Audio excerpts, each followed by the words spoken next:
संकोच में, उद्धव सीधे सीधे नहीं बोल सकते हैं कि आप क्या बात कर रहे हैं। पर उद्धव है कौन? शिष्य बृहस्पति, देवगुरु बृहस्पति के शिष्य उद्धव जी महाराज। तो उद्धव भी सीधे सीधे बोलते हैं कि हाँ याद तो आती होगी आपको, लेकिन मन में कहते हैं क्या कह रहे थे फिर ठाकुर जी कि हमको ब्रज की याद आती है, वो कंवार ग्वालियों की याद आती है, इनको वृंदावन की याद आती है। भगवान ने उद्धव को भेज दिया कि उद्धव मैं तो जा नहीं सकता हूं, क्योंकि जब कंस को मार दिया तो कंस की 2 पत्नियां थी, अस्थि और प्राप्ति, जो अपने पिता से जाकर के महाराज जरासंध से बताया, तो जरासंध और अनेक दुष्ट राजा इनके शत्रु बन गए थे। तो भगवान मथुरा नहीं छोड़ सकते थे, क्योंकि भगवान अगर मथुरा छोड़ते तो मथुरा वासी खतरे में पड़ जाते। तो भगवान ने कहा मैं तो जा नहीं सकता हूं, तो तुम एक बार जाके आओ और उनका हालचाल ले आओ। जब उद्धव चलने लगे तो अपना पीताम्बर उठा दिया। शिष्यो बृहस्पति साक्षात् उद्धव बुद्धि सप्तमा।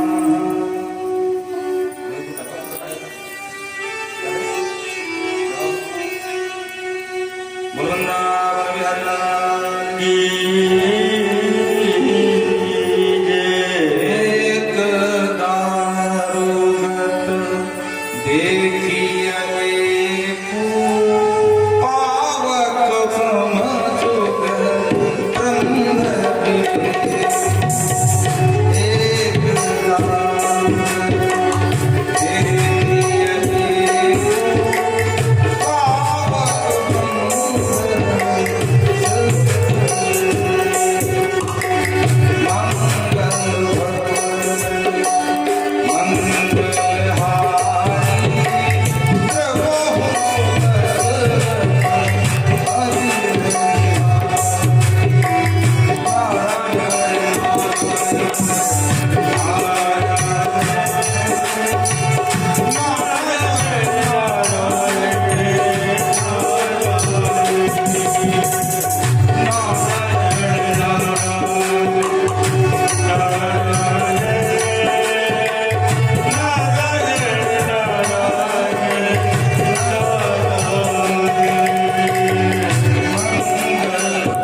तो उद्धव जी महाराज बृहस्पति के सेवा बड़ा अनुमान है, बुद्धि सप्तमा है। भगवान ने आदेश दिया जाओ एक बार बस उनका हालचाल लेके आओ। उद्धव जी मन में सोचने लगे आदेश का उल्लंघन नहीं कर सकता, लेकिन मैं देवगुरु बृहस्पति का पढ़ाया हुआ चेला, और जब मैं व्याकरण के द्वारा उनको समझाने का प्रयास करूंगा सुंदर सुंदर संस्कृत के श्लोकों से, तो वो गंवार ग्वालियां क्या समझेंगे, वो गोपियां क्या समझेंगी मेरी भाषा, लेकिन जाना तो पड़ेगा। और पहली बार ब्रज गमन हो रहा उद्धव का, रथ में बैठ करके आए और रथ की धूली इतनी ज्यादा थी कि धूल की वजह से कोई उद्धव को देख नहीं पाया। सीधे जब समीप में आ गए तो बाबा नंद की दृष्टि पड़ी। तब नंद बाबा को लगा कि साक्षात हमारा कन्हैया आ गया, क्योंकि उद्धव भी सामने थे, लाला भी सामने थे, पीताम्बर भी डाले थे। तो एकदम जैसे सायं के समय गौ माता अपने बच्चे से मिलने को भागती है ना, रमाती है, उसी तरह नंद बाबा तुम दौड़े, मेहर देख देख देख लाला है लाला है लाला। लेकिन जब उद्धव जी ने प्रणाम किया तब ध्यान से देखा रे ये तो लाला नहीं है मेहर, ये शायद कोई इसका सखा है। नन्हा प्रीत परिसुज वासुदेव धियाचय। फिर भी लाला नहीं है, उसका सखा है नंदा प्रीति। आज पूरा प्रेम उमड़ गया महाराज। नंद बाबा की आंखों से अश्रुधारा बहने लगी, क्यों कम से कम मेरे प्यारे का सखा तो है। आलिंगन कर लिया, जकड़ लिया पास में, और सुंदर उद्धव जी को अंदर ले गए। अर्घपाद आचमन जो विदा है, जैसे उद्धव जी अंदर पहुंचते हैं तो यशोदा मैया तो एक मिनट के लिए कृष्ण को भूलती ही नहीं है। माँ कहती है शांत रहो, लाला सो रहा है। माँ को लगता है कि अंतःपुर में भी कृष्ण सो रहे हैं, उनको विश्वास ही नहीं हो रहा कृष्ण यहाँ नहीं है। और जो उद्धव ने स्थिति देखी तो सारा ज्ञान आज उद्धव का पहुंच चला। अब स्मृति न कृष्ण हो मातरम श्रोता सखी। भैया कहती भैया लाला भी अभी हाल ही सो लो, दो मत चाहिए। उद्धव जी को वो चक्के से रह के देख रहे हैं, क्या कहूं मैं, क्या सोच के ब्रज में आया था, और अब तो स्थिति ये हो गई कि बोलते नहीं बन रहा उद्धव से। उदय कहते बाबा आप धन्य हैं, दावा देवात वर्षाच सर्पाच रक्षिता। बाबा आपकी भक्ति धन्य है। अरे जो त्रिलोक का एक नियामक जगदीश है, जो जगत का नियंत्रण करने वाला जगन्नाथ है, जगत नियंता है, आप उसके प्रेम में, विरह में इतना विह्वल हो।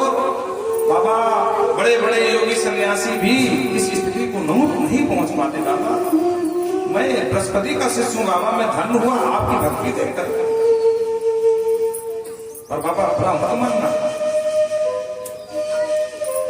बाबा,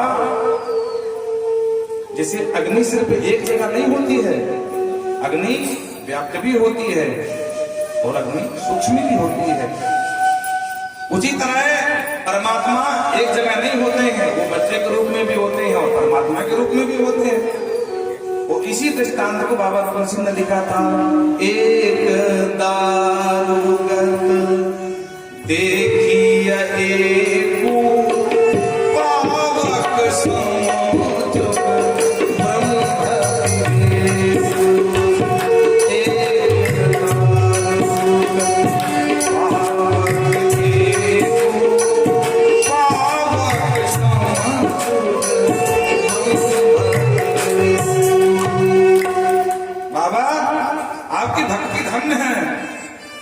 ब्रह्म लाला ने बहुत बड़े बड़े काम किए, ब्रह्मासुर को मारो, दिल का अरिष्टात्रावत बटा दे। यदि संस्मृत नंदः कृष्ण। ओ मैया मैया को लग रहा लाला मेरा सो रहा है, तो मैया लोरी सुना रही है, मैया लोरी सुना रही है। पागलों की तरह बेवल है माँ यशोदा मैया लाला को लोरी सुना रही है अंतःपुर में, जबकि वहां कोई नहीं है, इस तरह बिल्कुल सुना है। और मैया को लगा लाला मेरा सो रहा है, धीरे धीरे थाप दे रही है। यशोदा वरवारानी पुत्रस्य चरितानि च। भगवान ने जो लीलाएं करी है अद्भुत अद्भुत, उन लीलाओं को मैया स्मरण करती है। सुणवंत सुणवास्तेन स्नेहनुत पयोधरा। और आज स्थिति ये बन गई कि लाला को याद करते करते पयोधरा आज यशोदा माँ के स्तनों से दुग्ध पान झरझर झर करके बहने लगा है। इतनी ममता उमड़ पड़ी माँ की। उद्धव जी देख रहे हैं, उनको समझ में नहीं आ रहा कि दोनों को संभालूं कैसे। और मैया आंखें में झरझर झर करके आंसू बह रहे थे, आए थे समझाने और खुद ही भूल गए कि हमको समझाना क्या है। यस्मिन् जनः प्राण वियोग काले। अरे बाबा आप धन्य हैं, आप जिसे अपना बेटा बना रहे हैं, बेटा कह रहे हैं, वो जगत का नियंता है। और प्रयाण वियोग काले, अंत समय में जो उनका नाम लेकर के मर जाता है बाबा, कर्मयासु मुक्ति, वो समस्त कर्म बंधनों से मुक्त हो जाता है बाबा। प्राण गति उसको परागति प्राप्त हो जाती है बाबा।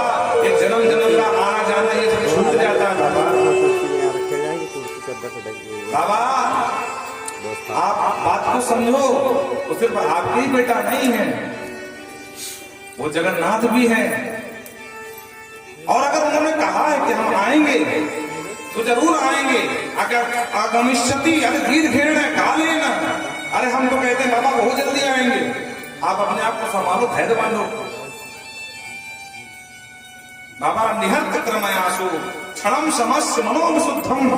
बाबा जो उन जगन्नाथ का एक क्षण के लिए भी अंत समय में मरते समय स्मरण कर लेता है, समस्त कर्म बंधन शिथिल पड़ जाते हैं। सारे जन्म जन्मांतर कर्म कर्मांतर युग युगांतर के वही खाते बंद कर दिए जाते हैं। बाबा आप जिन्हें अपना बेटा आप लाल कह रहे हैं।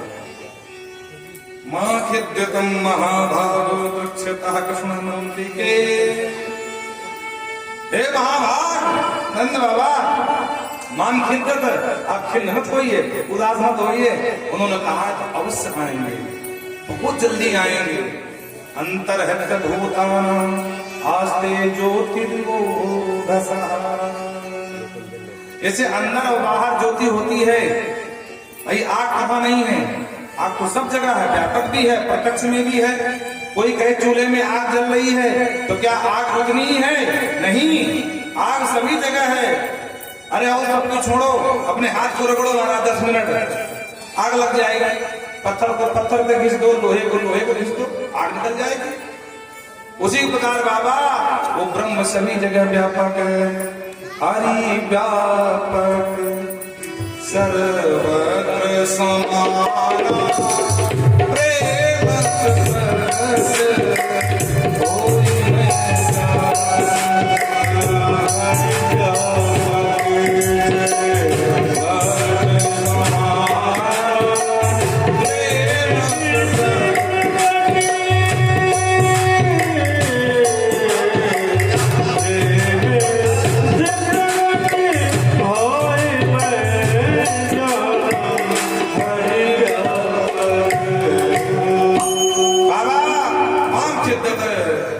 न माता न पिता तस्य न भार्या न सुता दया नात्मीयो न परश्चापि न देहो अरे बाबा न माता न पिता तस्य, जो तुम अपना बेटा बना रहे हो उनका कोई माता पिता नहीं है। न माता न पिता तस्य, न माता न पिता तस्य न देहो न जन्म एवं चा, उनका देह भी नहीं है, तो वो जन्म नहीं होता है। वो स्वेच्छा तन भी है, वो अपनी इच्छा से तन धारण करते हैं। बाबा नादमियो न परश्चापि, न उनका कोई अपना है न उनका कोई पराया है। बाबा वो पूर्ण ब्रह्म परमात्मा है। नींद से जागो बाबा, वो तो समझा रहे हैं कि बाबा का दुख कम हो जाए, पर वो तो गलत भी नहीं कर रहे हैं। गलत कह रहे हैं क्या? सही कह रहे हैं। ईडार्थम सोपि साधूनां परित्राणाय कल्पते। बाबा कीडार्थम, लीला करने के लिए, परित्राणाय साधूनां परिकल्पते। वो जो परित्र हैं, परित्राण हैं, जो रक्षा की गुहार करते हैं, उनका त्राण करने के लिए, साधुओं का कल्याण करने के लिए, ब्राह्मण गौ संत इनका उद्धार करने के लिए विप्रधेन सुर संत हितलीन मनुजयता क्रीडार्थम, वो क्रीड़ा के लिए तन धारण करते हैं। वस्तुतः कोई उनका माता पिता नहीं बन सकता बाबा, वो दुनिया के माता पिता है। सर्वेशात्मजो ह्यात्मा पिता माता ईश्वर, वो सभी की आत्मा है, सभी के माता है, सभी के पिता है, सभी के ईश्वर है, जिनको आप अपना लाला मानते हो। बड़ा सुंदर ज्ञान दिया यहाँ पर। दृष्टुम सुतम भूत भवत भविष्यति। और बाबा दृष्टुम सुतम भूत भविष्यति, क्या होने वाला है, क्या होगा, क्या हो गया, उनको सब पता होता है। इसलिए बाबा व्यर्थ में खेद मत करिए, वास्तविकता का सामना करो। बाबा वो तुम्हारे बेटा नहीं है, ना आप उनके पिता हो। सैव सर्वं परमात्मभूतः एवं निशास ब्रुवतो व्यतीता, एवं निशा ब्रुवतो व्यतीता, पूरी रात बीत गई महाराज। एवं निशा, आपस में बातचीत करते करते नंद बाबा और उद्धव जी महाराज की रात भर समझाते रहे। नंदस्य कृष्णानुरक्षरस्य राजन, हे राजन, नंद के जो अनुचर हैं उद्धव जी महाराज, उनसे रात भर बात की है। नंद बाबा कहते हैं बाबा उद्धव, तेरी भैया तेरी बात कुछ समझ में नहीं आ रही है। तू कह रहा है वो जगदीश्वर है, जगन नियंता है, जगन्नाथ है, जगन नियात्मक है, वो सबकी आत्मा है, सबका ईश्वर है, पर मेरी एक बात समझ में नहीं आती उद्धव। अरे यही जसोदा ने उस लाला को ऊपर से बांध दिया था, तो आके मीड़ मीड़ के रो रहा था, माँ मुझको मुक्त कर दे, मैया मुझको मुक्त कर दे। अगर ये जगन नियंता जगन्नाथ था तो उस समय क्यों मुक्त नहीं हो गया? नंद बाबा भी गलत नहीं बोल रहे हैं। अरे जैसे किसी प्यासे को प्यास लगी हो और कोई कहे भैया प्यास लगी पानी दे दो, और कोई पानी का ज्ञान दे उद्धव की तरह, पानी पानी कहाँ नहीं भैया, देखो ऊपर मेघों में पानी, नीचे पानी। अरे छोड़ो मेघों को, छोड़ो नीचे को, तुम्हारे पेट के अंदर पानी। चित जल पावन गगन समीरा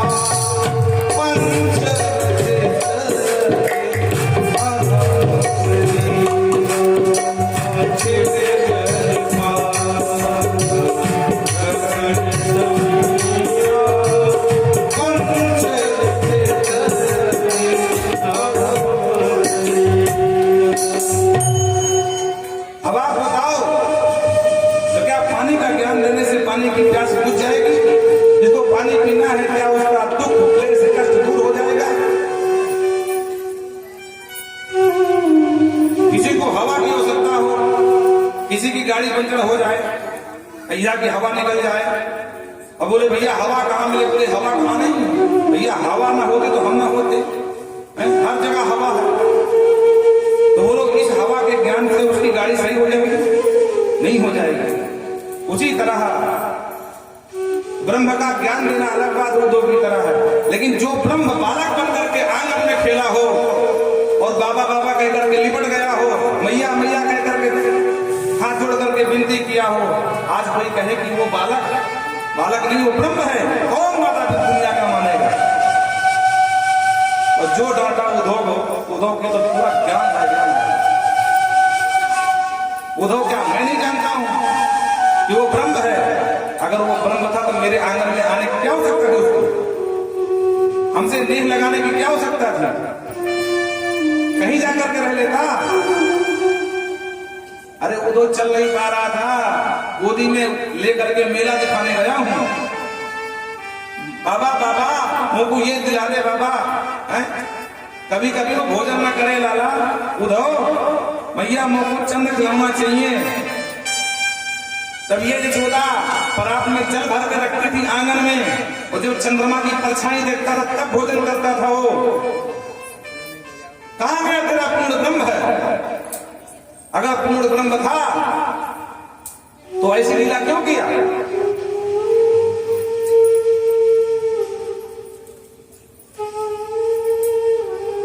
और जो डांटा महाराज उद्धव जी को, तो उद्धव जी का पूरा ज्ञान बह गया।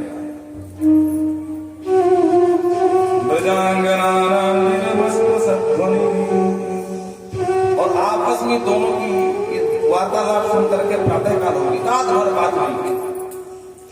ब्रजांगनाराम गोपिकाओं के कान में, वाल्मियों के कान में आवाज पहुंच गई, बाबा गौ को डांट रहे हैं। सब दौड़ी दौड़ी आ गए, और जो रथ को देखा तो रथ तो वही था जो अक्रूर जी आया, पहचान नहीं, लगता कोई आया। नंद के द्वार पर खड़ी हो गई, रथ को घेर लिया, आपस में चर्चा कर रहे। तब तक देखा कि जमुना जी से निकल करके उद्धव जी महाराज आगे बढ़े चले आ रहे हैं, किताब पर पढ़ा है। ये कहती लगता है प्यारे आ गए, प्यारे आ गए, प्यारे आ गए। लेकिन जो अति समीप उद्धव जी महाराज आए तो प्यारे की जगह दूसरे को पाया। उद्धव जी ने बताया कि भाई मैं उनका सखा हूं, उनका संदेशा लेके आया हूं, आप लोगों के हालचाल लेने आया हूं।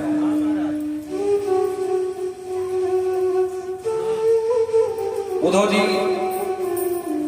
बलवंदावन बिहारी लाल की। उद्धव जी तुरंत अपना परिचय दिए और गोपिकाओं ने हम मन की अपनी यहाँ अक्रूरहयागतं किं वा यः कंसनत साधका। एक कहती है अक्रूर जी जो आए थे ना उसी का रथ है, इस बार रथ क्यों आया? बोले कंस्यात साधका, लगता है इसका मालिक कंस मर गया होगा तो उसी के लिए प्रेत निष्कृतम, प्रेत कर्म मतलब तेरहवीं कराने के लिए यहाँ से लेने सबको आया होगा बेचारा अक्रूर। लेकिन सामने मिले तो महाराज उद्धव जी महाराज, उद्धव जी ने प्रणाम किया। तम स्त्रीणाम वदन्तीनाम उद्धगोपकानिकम और अच्युत भूषण वेशः, तो अच्युत का जो भूषण है अंबर पीतांबर देख करके वार्तालाप हुआ। तो आपस में चर्चा कर रही हैं और उद्धव जी सब सुन रहे हैं। अरे भैया अब वो काहे आएंगे, वो तो ऐसे छोड़ करके ब्रज को भागे हैं जैसे निष्ठुम पृथ गणिका धनहीन व्यक्ति को वेश्या त्याग देती है, जैसे फलहीन वृक्ष को पक्षी त्याग कर भाग जाता है, जैसे भोजन पाने के बाद ब्राह्मण घर को छोड़ देता है, जैसे विद्या पढ़ने के बाद गुरु जी को शिष्य छोड़ के भाग जाता है, जैसे मेहमान भोजन करने के बाद घर छोड़ के भाग जाता है। बोलो राधे राधे। बहुत खरी खोटी सुनाई महाराज। प्रेम गति अति साकरी या में दो न समान। उद्धव जी सब सुन रहे हैं। निष्कंक जति गणिका अलकंपम नृपतिम प्रजा, जैसे अकाल पड़ने पर प्रजा राजा को छोड़ के भाग जाते हैं, उसी तरह वो छलिया नंद का छोरा हम सबको छोड़ के भागा है। अब क्यों आएगा वो? दग्धम मृगाय तथारण्यम जरो भुक्ष्वं लतां स्त्रीं, जैसे जंगल में आग लगने से बनकर भाग जाते हैं जंगल को छोड़कर, जंगल में रहने वाले जीव भाग जाते हैं, पलायन कर जाते हैं, उसी तरह वो छलिया को छल के भाग जाते हैं।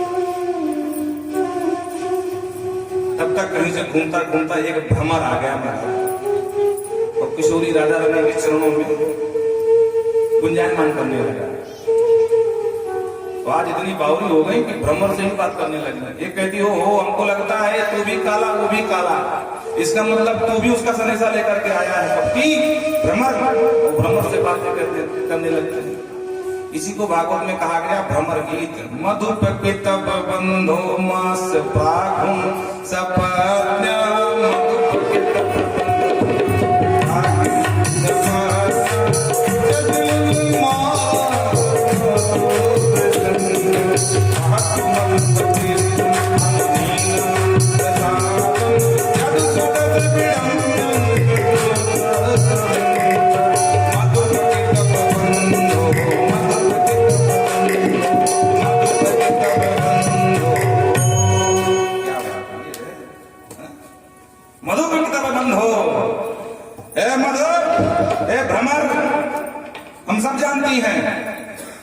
तो उसी का बंधु है ना, उसी कपड़ी का भेजा हुआ दूध है।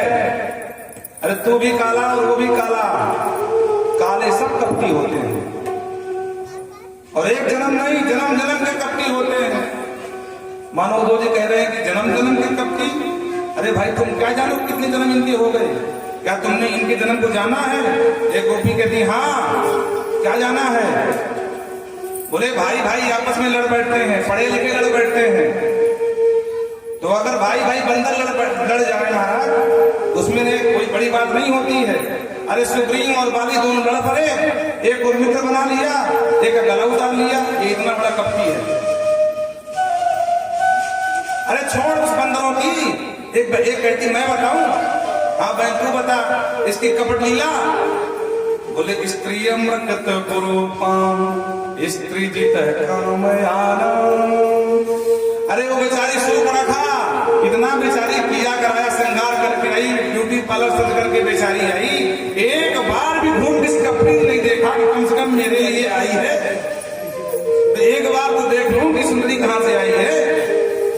और ऊपर उसको विरूपाम, स्त्री मक्कत विरूपाम, उसको विरूपी बना दिया। इतना बड़ा कपटी है। एक कहती छोड़ बेचारी सूप नका। अरे इस कपटी ने सदा स्त्रियों के साथ कपट का व्यवहार किया है। एक कहती है बौना बन के गया था बलि की तलवार मांगने दरवाजे, तो 3 पग भूमि मांगा इस बौने ने, इस कपटी ने, इस काले ने।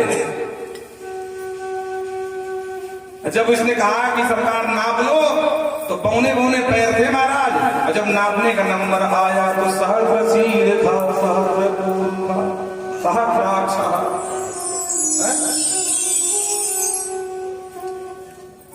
सदा छल करता है ये काला, ये कपटी। अरे ये तो ऐसा ही व्यवहार है जैसे तुम किसी दुकान में जाओ और दुकानदार से बोलो भैया हमको 3 मीटर कपड़ा चाहिए, इस भाव में भैया 50 रुपया मीटर है, ठीक है, लेकिन फीता हमारा होगा, अपने फीते से नापेंगे। बेचारा विश्वास में आ गया कि भाई फीता तो वही होगा, 5 मीटर होगा जो भी चलता है, ठीक नाप लेना। और जब उसने कह दिया हाँ दिया, और फिर फीता दिखाया महाराज, यहाँ से लेकर के हम लखनऊ तक की लंबाई का 1 मीटर का फीता, और इस हिसाब से तो 3 मीटर है, तो छल हुआ कि नहीं? उद्धव जी तो और होश का ठिकाना न रहा। हम तो सोचे गंवार को दिया, इनको तो सब पता कि यही राम है, यही वामन है, यही कृष्ण है, ये सब जानती हैं। अब इन्हें क्या समझाऊं मैं? तब तक भौरे ने कहा कि अगर मेरे स्वामी आपको इतना ही बुरे लगते हैं तो उनकी चर्चा क्यों करती हो? बंद करो उनकी चर्चा। अगर वो कपटी है, स्वार्थी है, छलिया है, चर्चा छोड़ दो उनकी। गोपियों का बस यही नहीं हो सका। तदल मसित सैख्य दुष्ट जहत कथार्थम, तद कथार्थम दुष्ट, बस यही नहीं हो सकता हमसे, उसकी चर्चा बंद हो जाए ये संभव नहीं है। बाकी हम सब कुछ कह सकते हैं। बोलो राधे राधे। और एक कहती जानती हो, जिसने भी इस कपटी की कथा सुन लिया वो घर घर का भिखारी बन जाता है। विहंगा, विहंगा माने पक्षी, जैसे पक्षी एक दाने चुनता है ना, जिसने भी सच्ची ईमानदारी से इस काले की, इस कपटी की, छलिया की कथा सुन लिया वो घर घर का भिखारी बन जाता है। और जितने लंगोटी वाले बाबा जी ना सब जानते हैं कि इसकी कथा सुन के ही फंसे हैं। बोलो राधे राधे। यदन चरित लीला कर्ण पीयूष विप्रुट, इसकी जो लीला है, जिसके भी कान में ईमानदारी से पड़ जाए तो कहते सक्र दीनव विधु द्वंद धर्मा विनष्ट, उसके सारे दोनों धर्म नष्ट हो जाते हैं। और जिस दिन दोनों धर्म नष्ट हो गए तो कौन मैं और मूर्ख मेरा सब छूट जाता है। सपति ग्रह कुटुंबम दीन मुत्रज्य दीना, उसी दिन ग्रह कुटुंब परिजन पुरजन भाईजन बंधु सबको छोड़ देता है। और भाव इव विहंगा, जैसे पक्षी सब कुछ छोड़ करके, पक्षी कभी अपनी माँ को याद नहीं करता, ना भाई को पकड़ता है, वो मस्त अपनी उड़ान उड़ता है सबसे अलग होकर के, जहां उसको वातावरण अनुकूल लगता है वहीं टिकता है। बहव इव विहंगा भिक्षुचर्या चरन्ति, घर का राजा महाराजा भले हो, लेकिन जिस दिन ईमानदारी से कपटी की कथा सुन लिया तो भिक्षुचर्या चरन्ति, दर दर का भिखारी बना के छोड़ देता कपटी। इतना खतरनाक है। और इतने में वो भ्रमर उड़ गया, और जैसे भ्रमर उड़ गया एक कभी अरे राम राम तुमने क्या क्या सुना दिया, सब जाके बताएगा तुम्हारे बारे में। ब्रज की गोपियां ये बोल रही है, हमको कितनी पीड़ा होगी। तो मनाती है भैया भ्रमर, अरे हम तो बस ऐसे ही बोल रहे थे, वस्तुतः बात ये नहीं, तो वापस आ जा भैया। और थोड़ी देर में घूमते घूमते भ्रमर वापस आ गया। भ्रमर अनायास गुंजायमान कर रहा है, और इनको लग रहा है बात कर रहा है। ये है प्रेमी की स्थिति। बोलो राधे राधे। बुद्धि बड़ी चतुराई बड़ी और सुंदरता तन में प्रकृति है। मान बढ़ो धन धाम बढ़ो, यश कीरत जग में प्रगति है। झूमत द्वार गजेंद्र हजार सो, इंद्र से कछु नाही घटी है। तुलसी जगदीश की भक्ति बिना, जैसे सुंदर नारी की नाक कटी है। तुलसी बाबा कहते हैं, उद्धव जी कहते हैं धन है क्यों, और इतने में भ्रमर वापस आ गया उड़ता उड़ता। इनको लगा मान गया तो कहते हैं प्रिय सखा पुनरागा प्रेसा प्रेसा क्यों। कभी कभी हमारी चर्चा तो करते होंगे ना प्यारे हमारी मथुरा में। एक कहती छोड़ काय की चर्चा, हम तो गंवार को आदमी है, वो मथुरा है राजधानी है, और वहां की बड़ी सुंदर सुंदर ग्वालिनियां है। बोलो राधे राधे। अब गंवार ग्वालियों को काहे याद करेंगे। आपकी बदे मधुपुरी आम पुत्रो धोनास्ते, आर्य पुत्र कभी मधुपुरी में हम लोग याद नहीं करते हैं। तो गौरा तब तक गुनगुन करता है। एक कहता हाँ हाँ बहुत करते हैं। स्मरति सब पित्र के हाँ सौंग बंधु से गोपाल। एक कहती करा कि समस्त बंधुओं को याद करते हो। एक कहती तो आते क्यों नहीं हमको बुला ले। बोलो राधे राधे। तब तक घोड़ा पे गुंजायमान किया। कथा एक कहती कह रहा है कि उनकी कथा गा गा करके अपना जीवन यापन करो, वो आने वाले नहीं है। तब तक वो भी गाएं। और जो उद्धव जी ने देखा, अब ज्यादा न फंसाओ नहीं तो ज्यादा हो जाएगा। बोलो राधे राधे। तुरंत उद्धव जी का पूरा ज्ञान रह गया महाराज। ज्ञानी जी महाराज बन के गए थे, हाँ देवगुरु बृहस्पति के चेला थे। तुरंत प्रणाम किया। अहो युग यस्म पूर्णात भवतो पूर्ण लोके, वासुदेव भगवती रस विद्यार्पितम। अरे धन है ब्रज की गंवार ग्वारी में समझ रहा था कि पूर्ण ब्रह्म में इतना चिंतन में मग्न है। अरे जितने भी दान व्रत तपो होम जप स्वाध्याय संयमी है, जितने भी तब यज्ञ अनुष्ठान किए जाते हैं, तो कृष्ण भक्ति साधते हैं। सबका एक ही लक्ष्य है कि केन प्रकारेण भगवान कृष्ण की निर्धाम भक्ति मिल जाए। और इनके पास तो पैसे भी पहले से मिली हुई है। धन्य है ये ब्रज वसुंधरा की गोपिकाएं। और सबको प्रणाम किया, साष्टांग प्रणाम किया, चरणों में लेट करके प्रणाम किया। ये जलवा और ऐसा अध्यात्म योग का ज्ञान दिया गोपियों ने कि 6 महीना वृंदावन में ही बसे रहे। 6 महीने लौटे ही नहीं। और 6 महीना बाद जब होश आया कि बहुत दिन हो गए, तो प्रार्थना करते हैं आसाम हो चरणें जुसामहं श्याम वृंदावने किमपि गुल्मलतौ सधीना यादुष्टजं सुजनमार्य पथं चैत्वा भजे मुकुंद पदवीं सुखभिर्वृंदा। हे प्रभु, मैं तो आपसे यही मांगता हूँ, भले ही मुझे नर न बनाओ, कोई बात नहीं, बंदर भी बना दो तब भी चलेगा। लेकिन अगर बंदर जीव कुछ न बना पाओ तो वृंदावन किम अपि गुल्म लतो औषधि, गुल्म बना दो, औषधि बना दो, लता पत्ता बना दो, पर मुझे वृंदावन में बसा लो। क्योंकि ये ब्रज की भूमि का प्रभाव है कि यहाँ देखने में भले कोई गंवार ग्वालियां मालूम पड़े, लेकिन उससे बड़ा कृष्ण भक्त कोई हो ही नहीं सकता है। यादुष्टजं स्वजनमार्य पथं चैत्वा। अरे जिनको त्यागना, अपनों को त्यागना कितना दुष्कर कार्य होता है। अपने बच्चों को, अपने पिता को, अपनी बहन जी को त्यागना कितना दुष्कर कार्य है। लेकिन उन गोपियों को देखो, सब कुछ त्याग करके आपके ही विरह में दिन रात रोती रहते हैं। हे प्रभु कुछ भी करो, हमें वृंदावन का वासुदेव भजे मुकुंद पदवी सुखभिर्वृंदा। और अंत में गोपिकाओं की स्तुति गाई है। वंदे स्त्रीणां पादरेणुं विभीषणः यासां हरिकथोद्गीतं पुनाति भुवनत्रयम्।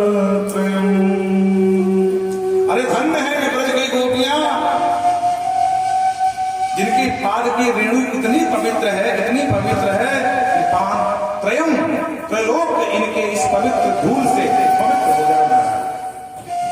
यासा हरि कठोर गीतम पुनाति भुवनत्रयम्। इनकी जो सुंदर सुंदर चरण की धूली उड़ती है ना, ये उड़ करके तीनों लोक को पावन कर रही है। इतनी सुंदर महिमा ब्रज की, ब्रजवासियों ने की। अहो भाग्यम महाभाग्यम नंद गोत्र ब्रजहु कैसा। नंद है वृंदावन के लोग, वृंदावन की भूमि, ब्रज की गोपियां, आप मूल ब्रह्म बालक बन के खेल रहे हैं। 6 महीना बाद जब ज्ञानी जी महाराज पहुंचे मथुरा, भगवान ने किया स्वागत। आओ ज्ञानी जी महाराज, दे आए ज्ञान।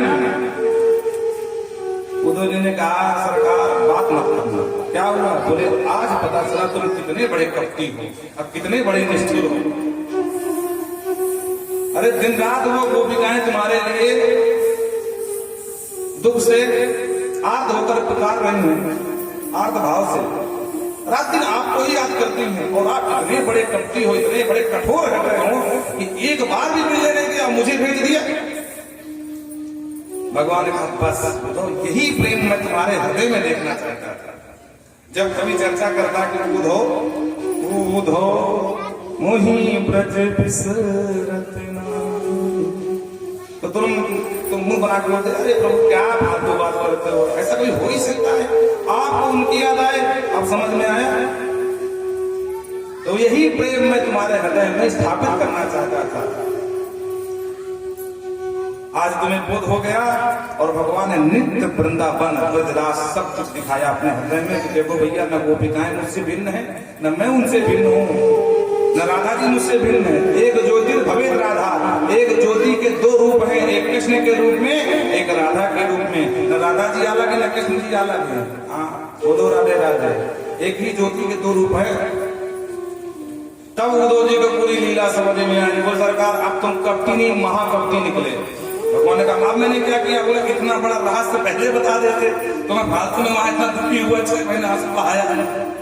उन ब्रजवासियों के साथ मैं भी रोता रहा हूँ। भगवान ने कहा अगर बता देता तो तुम्हें आनंद नहीं आता प्रेम के, प्रेम रस वर्षण नहीं हो पाता, इसलिए नहीं बताया, लेकिन अब बता रहा हूँ। बोल वृंदावन बिहारी लाल की। अब विषय को चेंज